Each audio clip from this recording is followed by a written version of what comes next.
What if I told you that one of America's biggest nuclear threats isn't inside a reactor?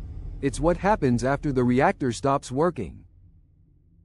Across the United States, thousands of tons of highly radioactive nuclear waste are sitting in temporary storage facilities that were never designed to last forever. While these sites are considered safe today, they were always meant to be a short-term solution. So why, after decades of nuclear power, does the US still not have a permanent home for its most dangerous waste? Nuclear energy produces electricity by splitting uranium atoms inside a reactor. Over time, the fuel loses its ability to sustain the reaction, but that doesn't mean it becomes harmless. In fact, spent nuclear fuel remains incredibly hot and intensely radioactive. Right after it's removed from a reactor, the fuel is placed in massive cooling pools filled with water. These pools safely absorb both the heat and the radiation, allowing the fuel to cool over several years. Once it's cool enough, the fuel is transferred into giant steel and concrete dry casks. These containers are incredibly strong and have safely stored nuclear waste for decades. But there's one major problem: they were never designed to store it forever. Scientists believe these casks may eventually need to be replaced within the next 50 to 100 years. If they aren't properly maintained, radioactive material could eventually escape into the environment, creating serious health and environmental risks. The dangers became clear during the 2011 Fukushima nuclear disaster in Japan.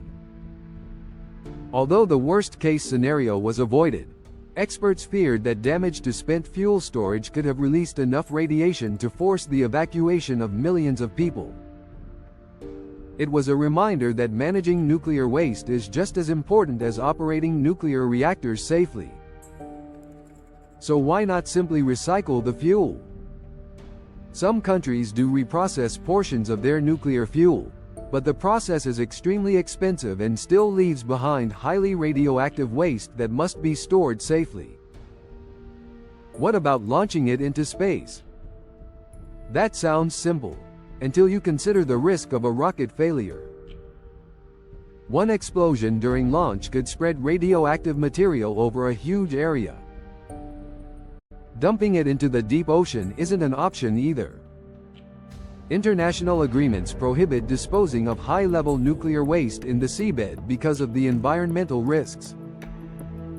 That leaves one solution that most experts agree on: deep geological storage. The concept is surprisingly straightforward.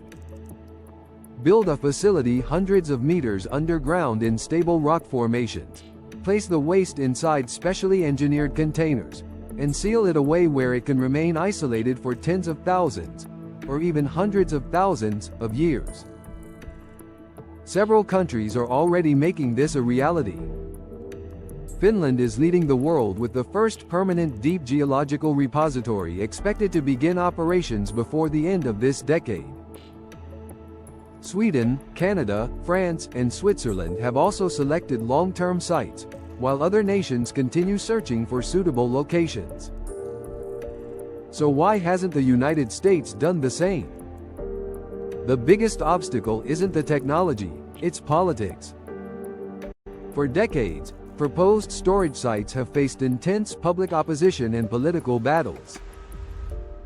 The most famous example is Yucca Mountain in Nevada, a project that stalled despite years of research and billions of dollars invested. On top of that, funding and responsibility remain divided between government agencies and Congress, making long-term progress painfully slow. Ironically, the US continues building new nuclear reactors while the question of where to permanently store their waste remains unanswered. If nuclear power is going to play a bigger role in providing clean electricity, solving the nuclear waste problem can no longer be postponed. The science exists. The engineering exists. What's missing is the political will to finally finish the job.